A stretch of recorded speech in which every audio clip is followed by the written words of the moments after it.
In today's solo episode, I'm going to share with you guys a little hack on how I build my confidence and stay motivated. It's a small thing that you can incorporate into your daily life, and I hope you guys enjoy this episode. Today, I wanted to talk to you guys about celebrating small wins and how that's really been a game changer for me in both my personal and professional life. So I want to take you through my little ways of celebrating myself and celebrating my small wins, like, for example, starting this podcast, which I don't know if that's a big win or a small win. Maybe it's a big win. But a small win for me is something like being early to drop off or being early for a meeting, because I do struggle with being late and with time management. So let me dive into some of the stuff that I've written down that I want to share with you guys on how I celebrate small wins. So firstly, why do small wins matter? When I was younger, and I'm talking about maybe 10 years ago, I was in my 20s, maybe even early 20s and teens, I always strived for the next accolade or achievement. So in high school, for example, when I did grade 12 or matric or 12th grade, if you're not in South Africa, I wanted straight A's. It was really important to me. I really wanted to achieve that goal. And when I didn't achieve straight A's, I still got amazing results.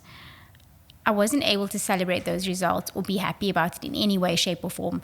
I think I cried the entire day of that when I got my results, because it wasn't what I expected, and I felt so disappointed. And that kind of carried on throughout my 20s. When I'd started my blog, it was so popular, and I was like, okay, I want to do this for real. I want to be on a magazine cover. I want to be Forbes 30 under 30. I want to win awards for my creativity and for being a trailblazer. And guess what? I achieved all of those. I was on magazine covers. I was on TV. I was Forbes 30 under 30. I went to Nickelodeon Kids' Choice Awards. I got an E-Channel award. I had achieved all these things. And once I got them, I wasn't sure how to celebrate them at all. I didn't know how to feel. I felt a little bit uncomfortable because I'd worked so hard to get to a point, but when I got there, it felt like nothing. And what I learned over the past few years is that if you don't celebrate the journey and the process, you can't celebrate the win. So I needed to rewire my brain and really rethink my process. And also, why do you want this goal? You know, why did I want the award? Was it because I wanted everybody to know I was amazing? Yes, that's why I wanted it. Was it because I wanted all my haters to see that I'm accomplishing things? Yes. So the result wasn't just for me. It was a bit of validation seeking and a bit of proving myself.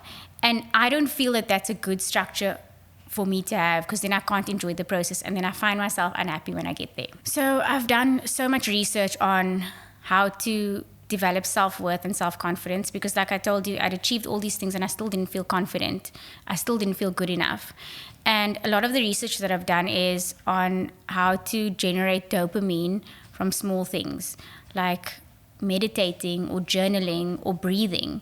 And then that got me thinking, like, I need to learn how to celebrate myself and just accept that I am good enough in the small moments, not just the big ones, not at the award ceremonies or on the TV, but in my home. And one of the studies that I looked into, it's the Journal of Personality and Social Psychology. It highlights that acknowledging your small accomplishments can boost motivation, create a cycle of positive reinforcement, and this leads into the positive reinforcement you need to create within yourself. So this is my challenge. This is what I had to go through. I had to find a way to bring positivity into my life and to regain my confidence after what I felt like it being shattered. So a small thing that I like to do when I accomplish a goal that I've set out for myself, I usually call my best friend and I say the following line, and I say it all the time. I'll call her and I'll be like, hey, how are you, whatever. And then I'll say, I'm so proud of myself today. I was able to get through my entire to-do list. I was early and I was in a good mood.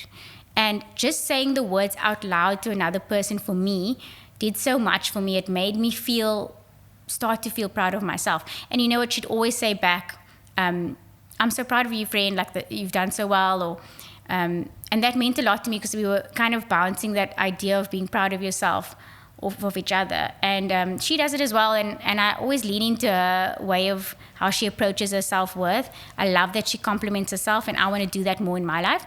So I try to do that. And if I can't get access to her, I write it down. So I pull out my phone and I'll make a note.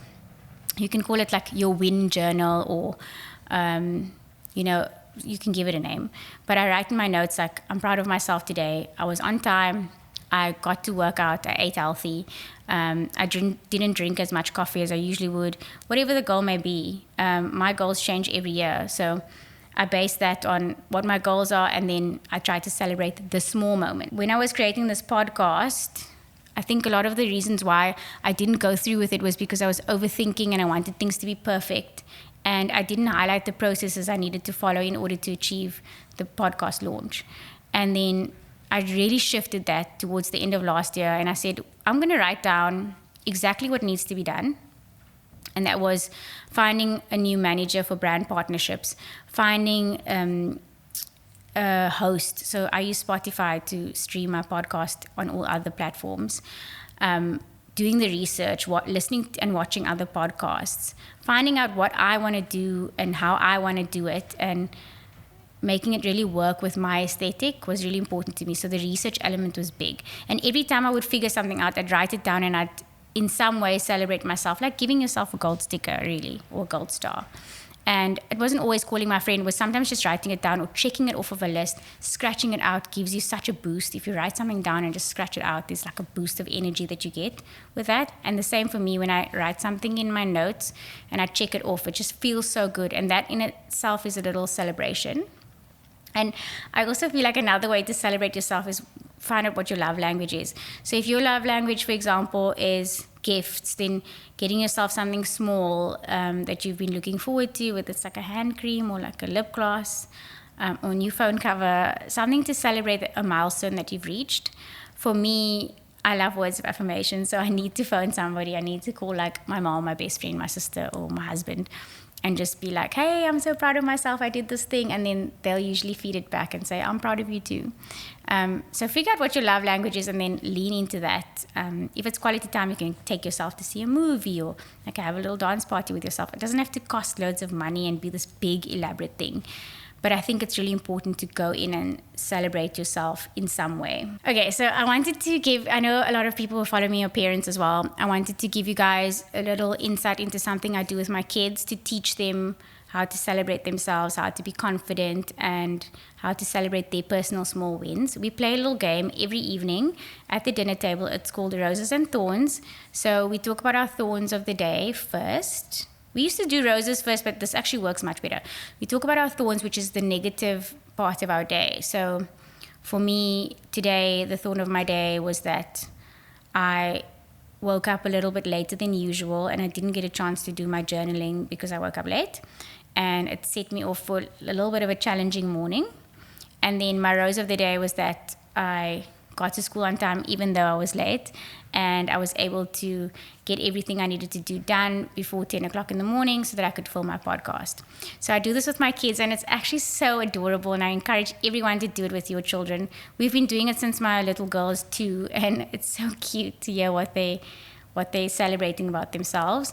And I really encourage you to do that with your kids. And playing that game with your kids can also help you build up that confidence, because even though we're grown-ups, we also go through our own shit and we're also struggling. And I think it's important to focus on where you're at as well, because you want to project confidence to your children. So teaching them to be confident can also help you in so many ways. So my challenge for you guys this week is to choose 3 goals that you are trying to achieve this year or in the next 6 months, and then write down the small steps you need to achieve those goals. It could be that you want to be, consistent with your working out. So write down Monday, Tuesday, Wednesday to Sunday, and whenever you work out, tick it off or put a sticker there and really acknowledge physically that you've achieved your small goal of going to the gym or going for a walk, and think about how that makes you feel. And I'm almost certain it's going to make you feel really positive. And then I'd love for you to share that with me on social media. You can comment on my page or join the broadcast channel and write to us in there. I'd love to hear how your week is going and what your small wins are. Thank you guys for watching. Please remember to follow us on social media at Bake the Podcast or at Bake the on what? Thank you guys so much for watching. Please remember to follow us on social media. I'm at Bake the Podcast on Instagram, or you can follow my private account at Baked Online. You can join my broadcast channel where I chat to the community following the podcast, and find us on Spotify, Apple, and YouTube. Don't forget to comment, like, and review to keep our podcast on the top of the charts.